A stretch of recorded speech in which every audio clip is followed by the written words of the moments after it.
Olá, o ponto de vista de hoje vai falar sobre a ética no jornalismo e eu recebo aqui o professor da PUC Campinas, Marcel Scheida. Bem-vindo, Scheida. Obrigado. Scheida, a primeira pergunta é básica, né? O que é ser ético no jornalismo? Bom, podemos responder essa questão em dois campos. Primeiro, a ética trata das reflexões que você faz sobre o que é certo ou errado no exercício profissional do jornalismo, né?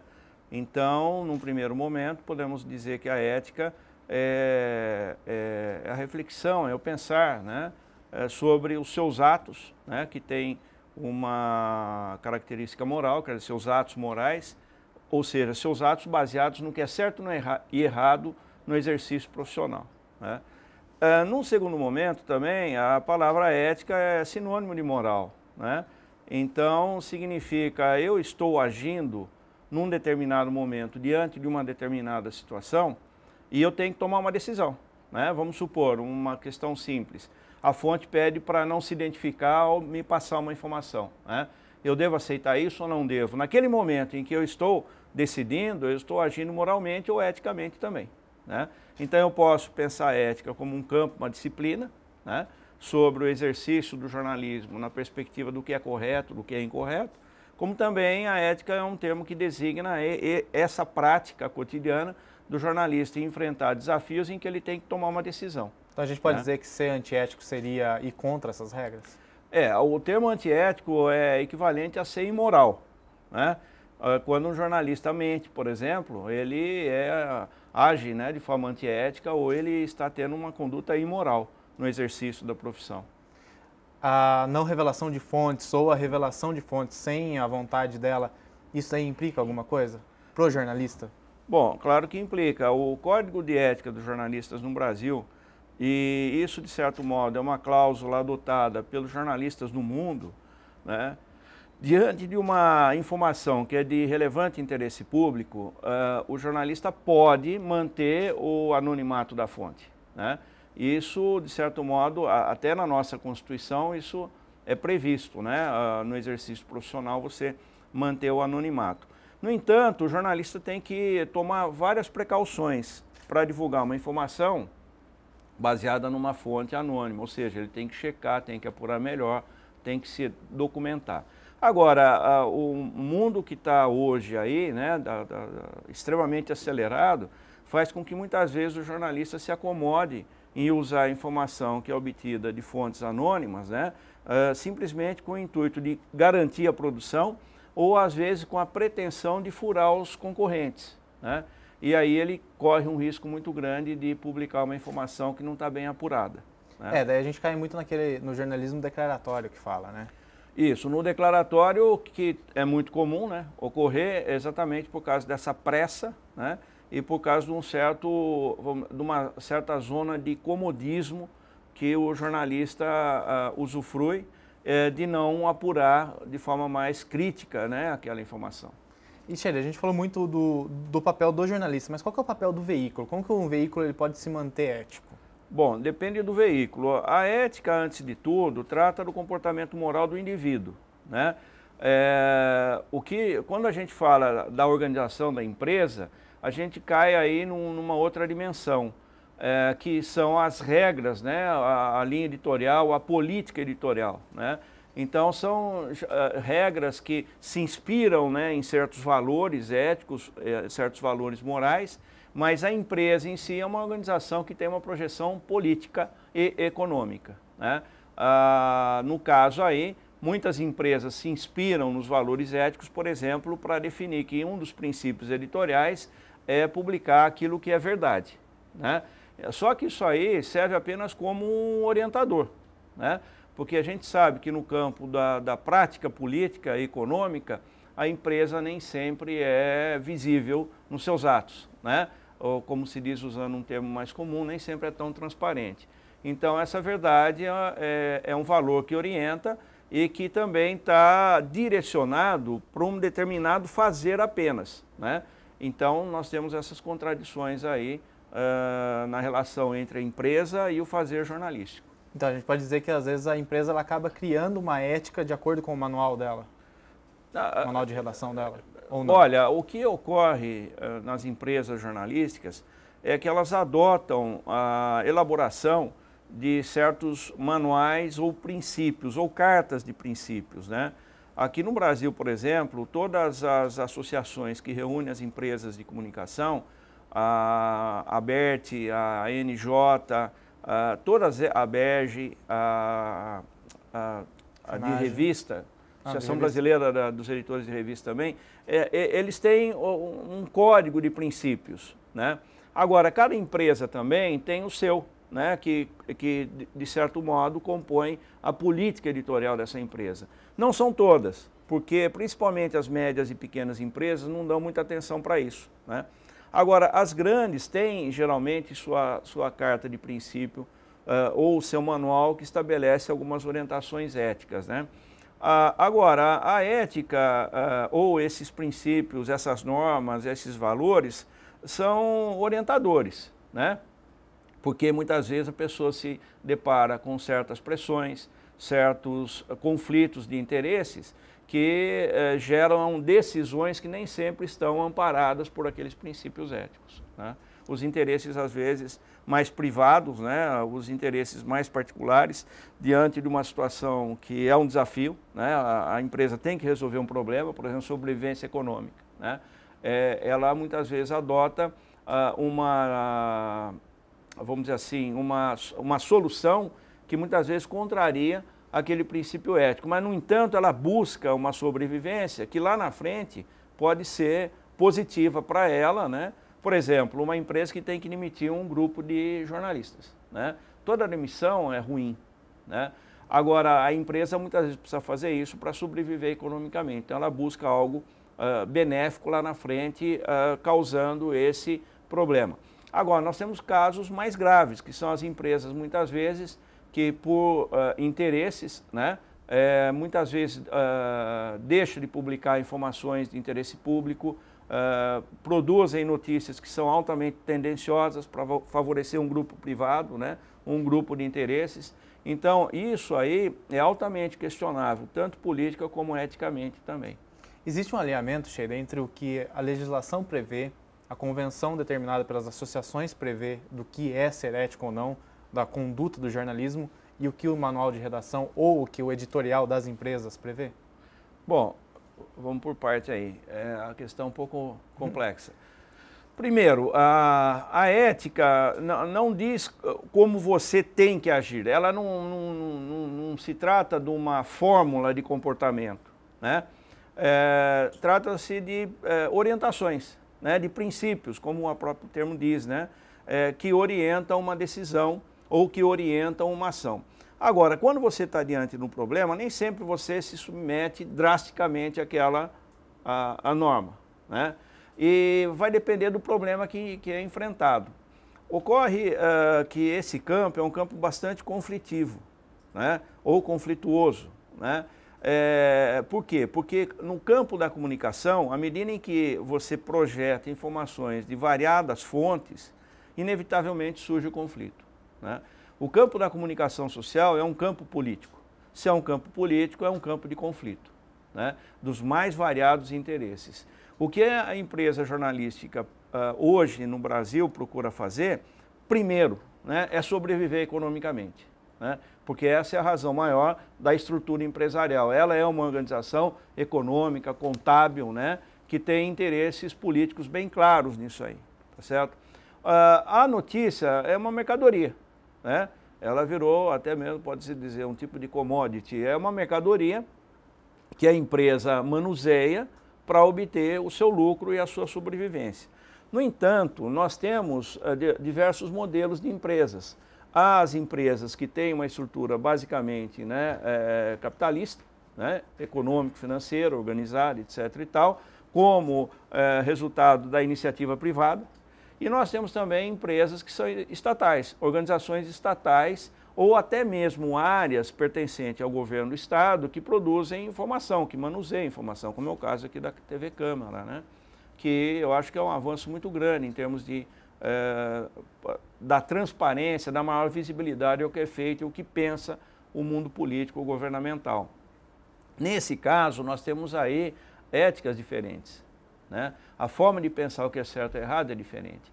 A empresa pública, por exemplo, a organização pública, o seu objetivo maior é divulgar aquilo que é de positivo, que ela entende ser positivo para a comunidade, né? Já a empresa privada trata a notícia como mercadoria, né? Então, os interesses que ocorrem em ambos os campos aí são diferentes. E os desafios que eles enfrentam também são diferentes. Então, a forma de manusear a informação também é relativa, né? Por exemplo, o que se pauta na empresa estatal, se você pegar, por exemplo, a Radiobras, né, a empresa brasileira de comunicação, que é do governo federal, você encontra lá um tipo de interesse, um tipo de objetivo que também está amparado em certos princípios chamados éticos, mas pertence ao mundo político. Então nós vamos encontrar aí duas dimensões que nem sempre são pacíficas, que é o campo da ética e o campo da política, né? A política trata do poder, né? O objetivo maior da política é o poder, né? As relações de poder para, de certo modo, em termos ideais, servir à sociedade. Já o campo da ética não discute, ou melhor, o campo da ética discute outra coisa. São os valores que geram a sua ação a partir do que é bom, do que é ruim, né? Do que é bem, do que é mal, baseado nesses valores cultivados pelos costumes sociais, pelos costumes de uma comunidade, de uma sociedade. Então, por exemplo, no mundo político, a ação de produção informativa está ancorada fundamentalmente no exercício do poder, né? Já no exercício individual, quando você, como jornalista, sai para fazer uma apuração, você está preocupado em cumprir a sua tarefa, é claro, da melhor maneira possível, a partir de certos valores que você carrega pessoalmente, sem, claro, né, se distanciar daquilo que é empresa, do que os valores jornalísticos de modo geral, ou até mesmo do público que espera de você, como agir naquele modo. O jornalista tem que ter essa consciência do que o leitor dele espera, ou o telespectador dele espera. Então, aí ele também tem que ter isso aí. Porém, nós temos uma área aí que também é dispar, né? Porque muitas vezes o jornalista precisa apurar e publicar uma informação que nem sempre agrada ao público. E hoje nós vivemos um tipo de público, um tipo de comportamento muito baseado naquela ideia de que se aquilo me agrada ou não me agrada, né? As informações hoje tendem a atender esse agradar, né? Que é uma forma de comportamento, é uma forma de relação com os jornais, com os jornalistas, que se distancia um pouco do refletir, né? Então, o que acontece? Muitas vezes uma informação que apresenta alto nível de dramaticidade ou de elementos que aparentemente são negativos socialmente, é importante que se publique, para gerar uma reflexão. Mas muitas vezes tem parte do público que verifica aquilo, que recebe aquilo como algo injurioso para ele nesse agradar. É preciso saber os limites entre ser crítico, informar e entreter, é isso? Não, aí o que existe é uma disparidade porque nós vivemos hoje muito, né, uma carga que pesa em relação a um condicionamento de recepção que é o entretenimento. Todo o sistema econômico no campo da comunicação, seja ela na propaganda de modo geral e até mesmo uma certa cultura que está aí, foca muito o entretenimento, a diversão, né? O prazer imediato, né? E esse tipo de comportamento ou de recepção, de expectativa, né, que o público carrega, muitas vezes entra em choque com aquilo que é uma informação altamente relevante e crítica, que precisa ser, você precisa romper ou precisa superar esse estado de expectativa, né, de entretenimento, de algo prazeroso, para entrar num estado de reflexão sobre aquele problema, né? Porque o mundo real aí é problemático, né? Então, o que acontece muitas vezes é que o jornalista, dependendo da empresa, ela pode focar mais o entretenimento ou ela pode focar mais as notícias que são, vamos dizer assim, que a gente chama de alienantes, né? Não são notícias com o objetivo de refletir, de fazer a pessoa se mobilizar politicamente, entender melhor seu papel. Mais de passar o tempo. Exatamente, é o passatempo, é a diversão, é o entretenimento mesmo, né? Sheila, a gente volta daqui a pouco falando sobre isso. O ponto de vista de hoje está falando sobre a ética no jornalismo com o professor Marcel Sheida da PUC.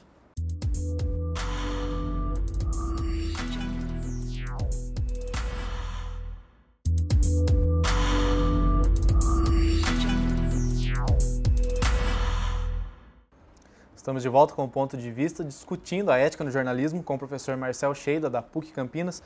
Scheida, a gente vinha falando anteriormente sobre o entretenimento na notícia. A gente tem muito programa de TV, principalmente, que mistura jornalismo com entretenimento. Até onde isso é ético, até onde isso muda o rumo da comunicação? Bem, no campo ético, isso nos leva a uma grande reflexão, a grande crítica, né, que se dirige ao fato da notícia ser travestida desse entretenimento, né, para cativar a audiência, né? Agora, algo fica bem claro entre os pesquisadores, os estudiosos. O entretenimento não tem a finalidade de reflexão, né? Não tem a finalidade de gerar uma mobilização crítica do público em torno daquele tema, né? O entretenimento tem a finalidade de satisfazer momentaneamente a pessoa numa dimensão emocional. Então, agrada ou não agrada, por isso que o humor hoje é uma modalidade aí de bastante sucesso. Aliás, sempre foi, mas hoje se intensificou isso aí. Só que essa forma de entretenimento é a produção da informação na forma de humor, ou na forma de brincadeira, né? Ou até mesmo de tragédia, porque quando você está diante de um programa de televisão que foca, né, o que a gente chama fait divers, quer dizer, aqueles assuntos policiais do cotidiano, e tem uma linguagem altamente dramática, né, e carregada de clichês e preconceitos, aquilo também gera uma sensação, né, de catarse, né, quer dizer, a pessoa vendo aquilo lá, por mais dramática que seja a situação, ela se sente aliviada porque a polícia pegou o bandido, percebe? Também não é comigo. Né? Não é comigo. Alguém fez aquilo que eu não consigo fazer, né? Mas fica por isso mesmo. Ela não sai dali para discutir se a política de segurança pública está sendo eficaz, né? Ela não discute se aquela situação é motivada pelo quê, né? As causas não são objeto de uma reflexão. E no caso, por exemplo, do jornalismo com humor, quando ele faz um jornalismo de denúncia misturado com humor, ele acaba afastando o valor real da notícia, do trabalho do jornalismo? Não deixa de ocorrer uma certa distorção aí, né? Porque, a rigor, a notícia tem a finalidade de informar, manter as pessoas informadas, e o jornalista precisa apurá-la e tratá-la de uma maneira que seja a expressão, né, a notícia, o relato, de maior fidelidade com aquele fato, com o fato ocorrido. Quando você introduz esses elementos, né, a não ser que o fato propicie, então muitas vezes você encontra uma notícia assim, o ladrão foi tentar escapar e ficou preso no buraco ali que ele fez. Então é uma situação bizarra, que tem alguns elementos assim até mesmo engraçados, né, mas que são mórbidos, né? Então, você relatar isso aí está correto. O problema é quando você enfatiza, dramatiza muito essa situação aí e começa a fazer brincadeiras com isso aí. Aí você tem um mau gosto. Porém, de certo modo, isso pode gerar um debate. O debate não, um tipo de reação do público que amplia a audiência. Então, de certo modo, atingir um determinado objetivo, que é ampliar a audiência. Agora, a rigor, eticamente, é um problema isso aí, né? Porque você produz uma notícia para informar, para gerar reflexão, você produz uma notícia simplesmente para agradar momentaneamente o público. Sem dar sequência naquele trabalho de denúncia. Exatamente. E hoje está acontecendo um problema bastante preocupante, que é o seguinte: a produção intensa de informação, né, e a quantidade de informação está acentuando, né, a gente chama isso de fugacidade, ou seja, as pessoas recebem uma informação, logo em seguida outra, e outra, e outra, e outra, e outra, né? Você está diante de uma tela de computador ou no timeline do Twitter, por exemplo, no seu celular, o que acontece? Você tem uma informação atrás da outra.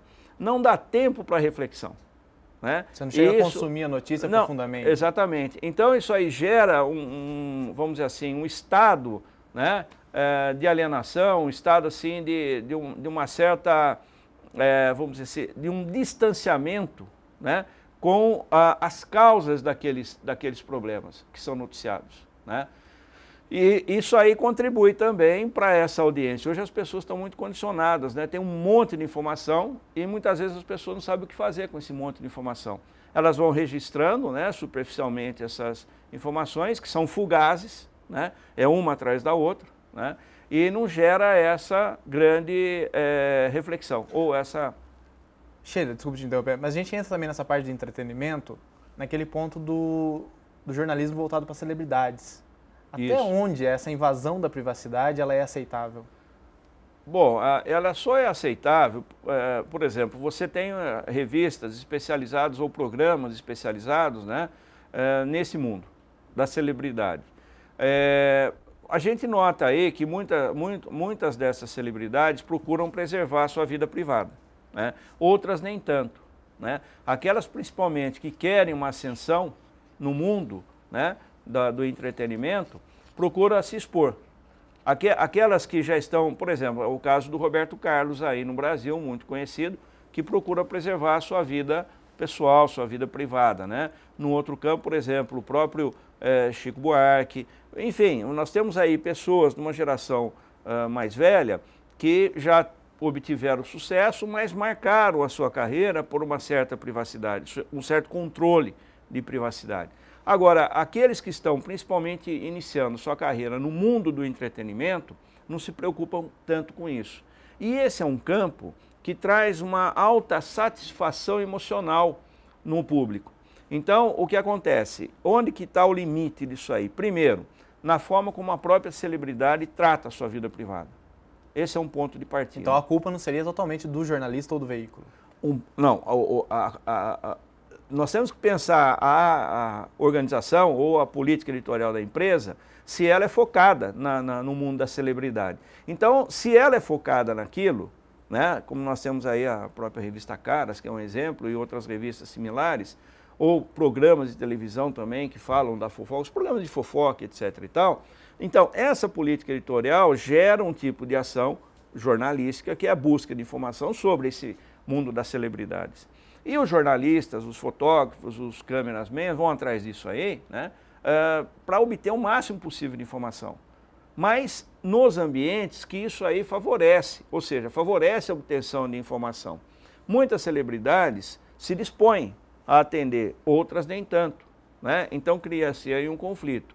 Porém, quando a celebridade, né, optou por essa vida, de certo modo, ela cedeu parte da sua vida privada para o mundo público.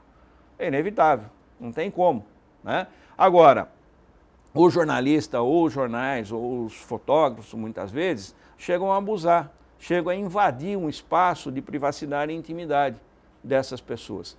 Não quando estão no ambiente público, porque se elas estão no ambiente público, aí não tem como. Aí não pode ser considerado invasão. Exatamente. Agora, quando você invade a privacidade, é quando você invade o espaço privado da pessoa. Por exemplo, muitas vezes você vê aí o sujeito, uma celebridade, está com a janela do carro aberta, lá vai o repórter enfiando o microfone dentro do carro, né? Aparentemente, isso aí, o cara está ali, está na rua, não, mas o carro é um espaço privado, é uma propriedade privada, né? Aquele ambiente interno do carro é privativo, né? Então, a não ser que se a celebridade, não, pode, aceito, mas tem celebridade que não, eu não quero falar e fecha a janela. Então, um exemplo.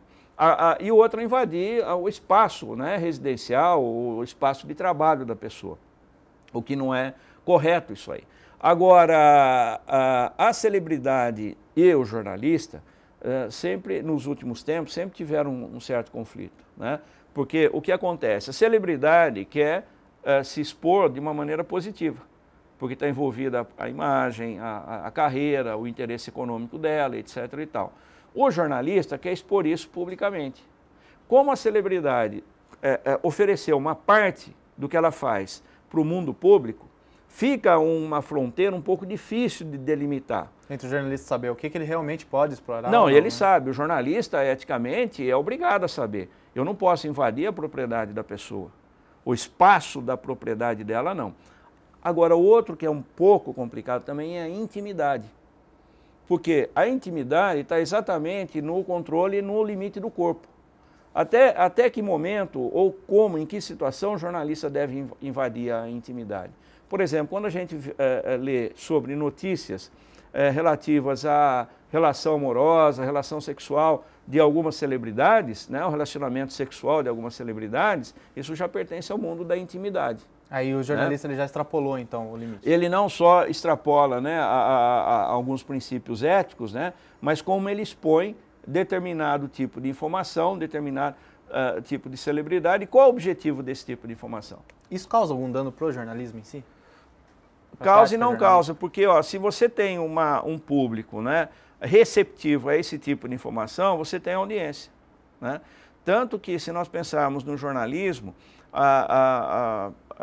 esse tipo de informação sempre teve muito presente. Se nós pegarmos a origem de vários jornais que a gente chamava, que se chamava na antiguidade de gazetas, as gazetas começam a surgir exatamente para opor um tipo de informação que era o rumor, que era publicado, os boatos, que a gente chama boatos, né, que eram publicados à época em impressos anônimos.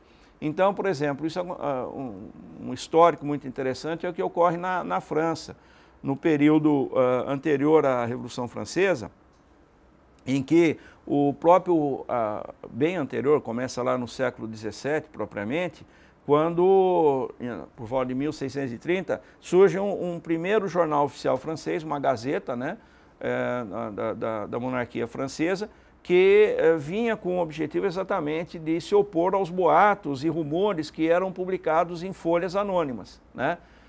O que acontecia era o seguinte: nesse período do reinado, quase 2 séculos, né, século XVII, século XVIII, até a Revolução Francesa, muitas informações que os vassalos, né, os servos, né, obtinham nos bastidores, porque eles eram íntimos da aristocracia. Por quê? Eles vestiam a aristocracia, eles cuidavam da higiene da aristocracia, eles atendiam, quer dizer, eram os empregados do palácio.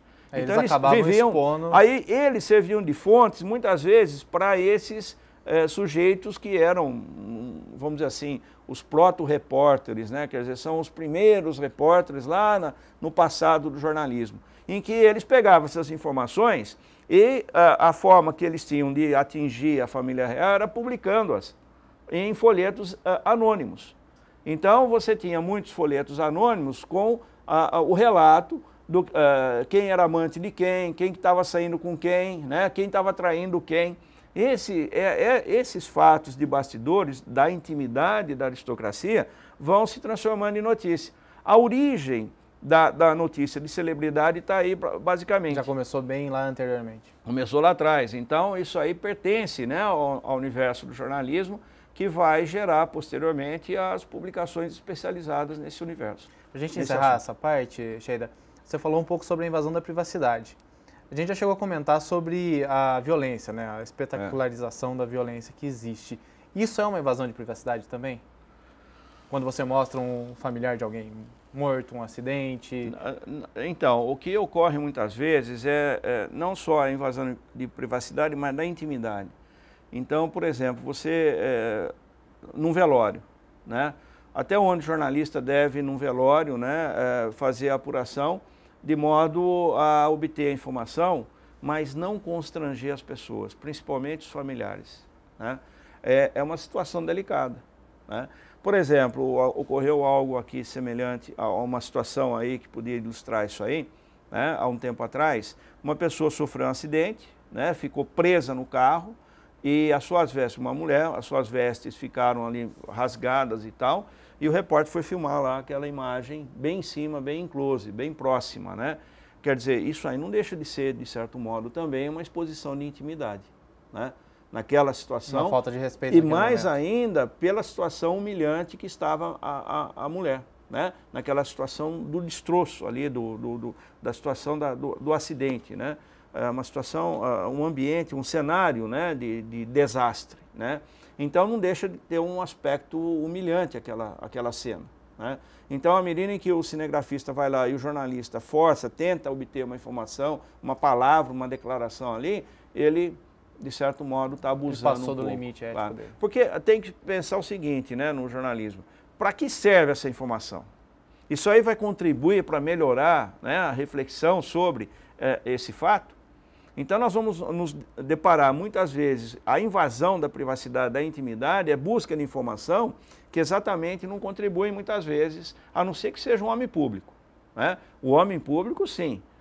Qualquer sujeito que vai disputar um cargo governamental, no legislativo, no judiciário, no executivo, ele é um homem público. Então, nesse caso aí, o jornalista passa a ter, né, o dever até mesmo de acompanhar a vida desse sujeito e muitas vezes até mesmo os aspectos privados e íntimos dele, como a gente já viu aqui na história do Brasil e em outros lugares também.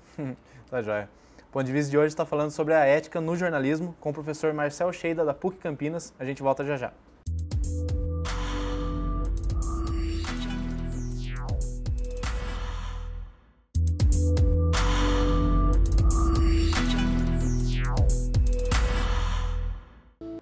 Voltamos com o Ponto de Vista falando sobre ética no jornalismo com o professor Marcel Sheida. Sheida, um ponto que a gente já chegou até a citar meio por cima, mas existe um pouco da subjetividade do jornalista. Como que ele deve se portar para ele não atropelar o fato diante das opiniões próprias dele e conseguir relatar isso de forma correta para quem está lendo, está assistindo? Bom, há todo um treinamento para o jornalista saber identificar o fato e trabalhar o fato numa dimensão da produção do relato que seja mais fiel a esse fato aí. Nós somos indivíduos em que o olhar para o mundo é parte e também as ideias, os desejos, né? Quer dizer, essa dimensão subjetiva está integrada, é uma unidade. Não dá para separar, vamos dizer assim, a subjetividade do indivíduo do que ele vê no mundo que a gente chama de objeto, né? Não dá para separar. Isso aí é uma unidade. O que o jornalista tem é um treinamento para focar o seu olhar para o mundo, de modo a reduzir, né, ao mínimo a interferência dos aspectos subjetivos, que são inevitáveis. Por exemplo, se eu estou olhando você aqui, eu estou olhando numa perspectiva, diferentemente do cameraman. Ele olha numa outra, isso é parte da subjetividade, quer dizer, da sua posição diante do que se chama objeto, né? E cada jornalista olha o objeto a partir de uma posição. E a partir também de uma formação, a partir de seus valores, a partir da sua experiência, da sua história de vida, da sua história profissional. Agora, ele é treinado para tentar reduzir a interferência desses aspectos subjetivos na construção da notícia. Por exemplo, algo muito simples, o vocabulário, né? Por mais que o jornalista se especialize no que faz, ele precisa dominar o vocabulário. Tem jornalistas que dominam muito mais, outros menos, né? Principalmente hoje nessa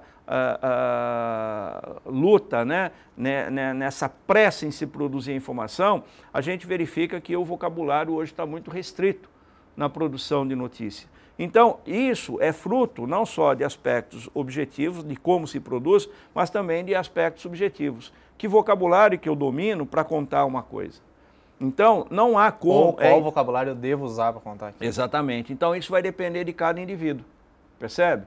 Porque não há, na percepção de compararmos, por exemplo, uma redação que tem uma equipe lá de 5 jornalistas que cobrem, por exemplo, economia. Os 5 têm um dicionário em si, quer dizer que seria esse domínio vocabular próprio. Cada um tem o seu. Apesar de todos ali conhecerem as principais palavras, ou as palavras mais predominantes para relatar assuntos econômicos, financeiros, etc. e tal. Mas cada um vai construir de um modo, né? O que o jornalista é treinado é para tentar ser o máximo possível honesto na apuração, para transformar essa apuração num relato que seja mais fiel possível àquele fato. Mas é errado ele dar uma versão dele, diante da visão dele? Não, ou não? Olha só. O que é errado? Não, o errado é ele distorcer, né? O que é outra coisa. Julgar valor é errado. Agora, quando o jornalista está produzindo um relato, tecnicamente a opinião é diferente da informação, tecnicamente. A informação significa você relatar um fato, né? Sem introduzir ali valores de juízo moral sobre aquele fato. Então, por exemplo, eu posso dizer que aconteceu um acidente às tantas horas com tais pessoas, né? No centro de Campinas, 2 carros se chocaram, um carro e um ônibus, qualquer coisa assim. Esse é o relato, de certo modo, noticioso, que tem um certo distanciamento, uma certa isenção. Apesar de que o jornalista conta aquilo a partir do seu filtro subjetivo, né? Um outro concorrente pode contar com outras palavras numa outra perspectiva. Isso é parte da subjetividade. O que não se pode, nesse caso aí, é misturar a opinião. Então, por exemplo, eu estou relatando um acidente no centro de Campinas e começo a fazer crítica à autoridade. Então, esse prefeito aí, por exemplo, não está sabendo cuidar do trânsito de Campinas. Ele é, por exemplo, ineficaz, né, aí eu estou introduzindo um juízo valorativo. Você acaba misturando, né, artigo de opinião com a informação com opinião. Eu não devo. A opinião tem que ter seu espaço, a informação tem que ter o seu espaço. Só que a informação sempre vai estar contaminada pela subjetividade de quem a produz. É inevitável, né? É a mesma coisa, você vai numa coletiva, agora encerrou um jogo de futebol. Hoje tem a coletiva lá com um jogador, com um técnico e tal. Você tem ali inúmeros jornalistas de veículos diferentes. Se você ler no dia seguinte, ou se você assistir a programação ou ler na internet, onde for, cada um vai construir o relato de uma maneira. Mas então, a gente não corre o risco de ter esses erros, de misturar a opinião com o que é notícia, justamente porque o factual hoje, com a internet, fica mais difícil. Ele acaba, não só o factual, mas o furo, ele fica mais difícil. Aí acaba tendo uma guerra de versões. Não corre o risco de ter esse erro justamente por causa dessa guerra de versões? Cada um quer dar a sua visão do fato? Então, mas a versão, se você pegar e comparar, apesar de esteticamente e apesar de ter elementos subjetivos próprios, cada relato, você vai verificar que a informação principal está ali. Percebe? Então, é isso que, de certo modo, expressa o que, teoricamente, se fala de objetividade. Você tem vários veículos, vários jornalistas, mas aquela informação importante está ali. Então, o que não se pode confundir é a subjetividade com o juízo valorativo, que é o julgamento. Então, você distingue isso aí, você é mais honesto com o público, porque o público vai saber distinguir o que é opinião e o que é informação, para ele ficar mais livre para optar. Olha, a informação está correta, eu penso de uma maneira. Agora, opinião do jornal, opinião do jornalista. Então, eu posso debater com ela. Percebe? Esse é o papel do jornalismo, então? Ele conseguir ser isento o máximo possível e gerar o debate na sociedade. Exatamente, mas nunca é absoluto, né? Ele tem que se orientar por essa isenção, porque não dá para eliminar totalmente a presença dessa unidade que é a subjetividade e relacionando-se com o mundo que tecnicamente ou conceitualmente muito chama de objeto ou objetividade, né? A qualidade do relato objetivo. Hoje, no campo da filosofia, há até mesmo quem afirme, né, tem uma corrente de pensamento ou alguns pensadores que afirmam taxativamente que não existe objetividade, né? Cada um vê o mundo a partir de um filtro subjetivo e constrói o seu relato a partir da sua percepção individual. E isso está muito, vamos dizer assim, isso aí se expande na medida em que nós temos uma sociedade que exalta cada vez mais o indivíduo. Se nós exaltamos cada vez mais o indivíduo, né, culturalmente, o que acontece? Esse indivíduo agora passa a ser o elemento sagrado. E se é um indivíduo, todo indivíduo tem então a sua opinião. E aí entra um problema que, de certo modo, é conflituoso. Se cada um tem a sua opinião de percepção no mundo, né, como estabelecer a comunicação ou o diálogo? Né? Porque cada um pode se fechar no seu mundo, né, na sua subjetividade. E aí nós temos um problema sério de comunicação. Se seu mundo é esse, a partir da sua subjetividade, como que nós podemos nos entender?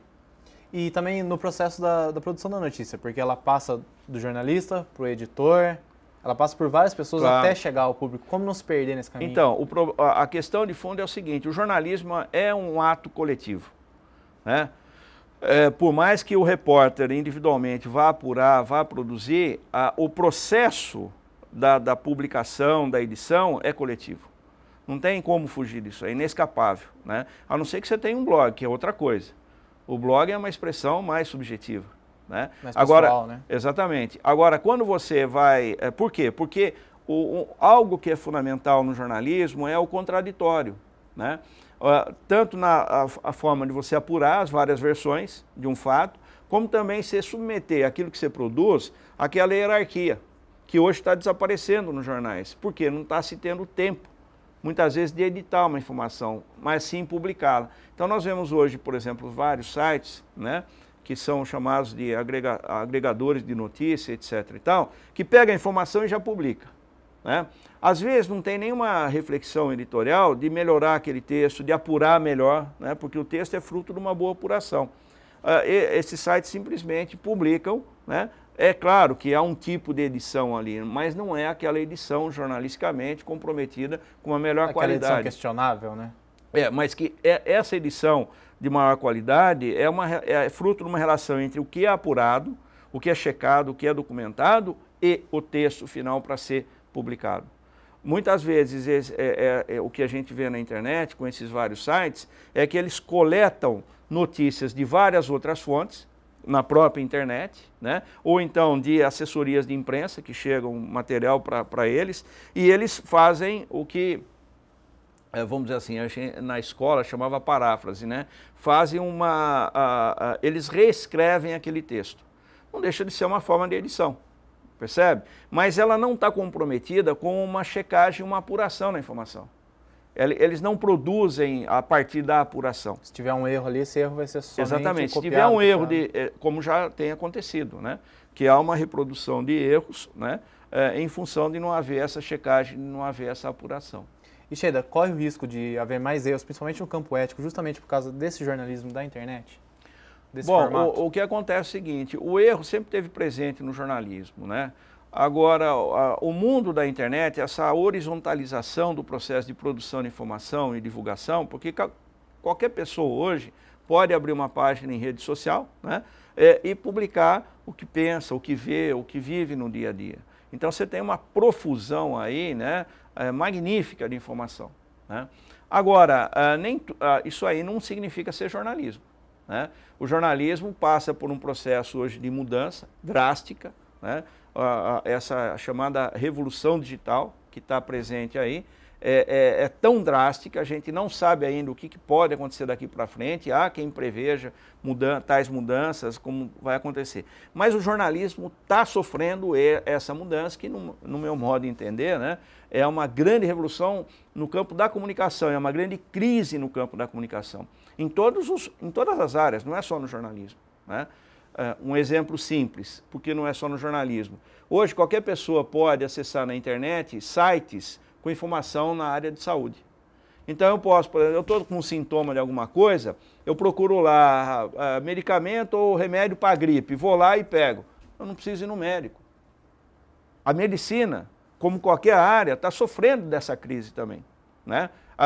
Os pastores, eu posso ir em site religioso e pegar informação que pode me aliviar espiritualmente algum aspecto, né? Agora, no jornalismo também é drástica essa mudança. Por quê? Você tem hoje uma profusão de fornecedores de informação, tá certo? E nesse universo, como que eu devo, vamos dizer assim, organizar? Porque o jornalismo sempre foi uma mediação. O que acontecia? O jornalista era o sujeito que pegava o fato, que era desconhecido da maioria da sociedade, né? Que acontecia num segmento da sociedade, num nicho, transformava esse fato em notícia e socializava esse fato pelo veículo, né? Então ele era um mediador. Hoje acabou isso aí. Hoje as pessoas que vivem aquele fato já estão diretamente... A própria pessoa produz conteúdo. Exatamente. Né? A questão é como editar, como interpretar esses fatos.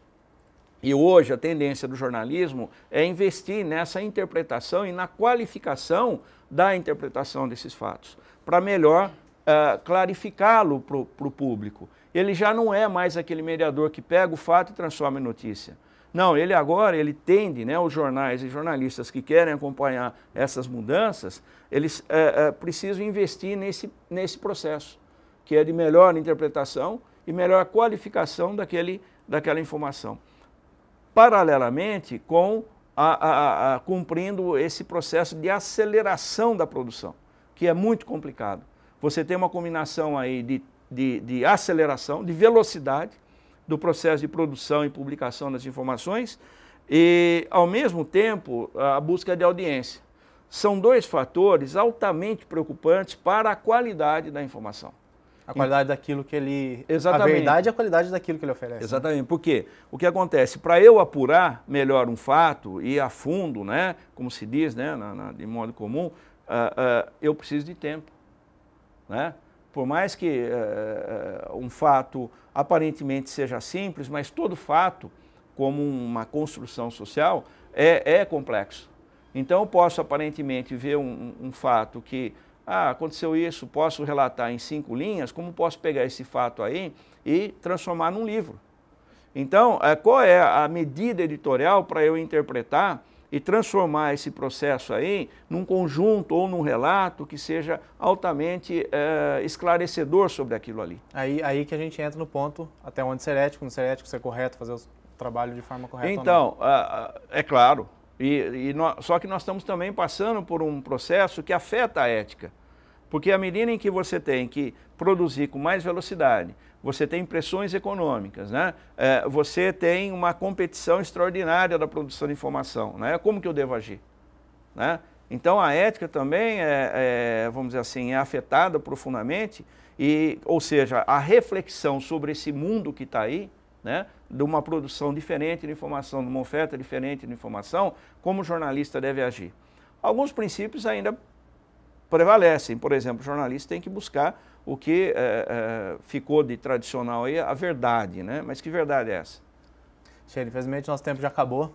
Se quiser concluir o seu pensamento, alguma coisa, deixar algum recado? Eu vou deixar com essa pergunta, né? Que verdade é essa? Né? Que é a grande interrogação que existe aí no campo da ética. Tá, Jair, muito obrigado por ter vindo. E obrigado, eu que agradeço aí o convite.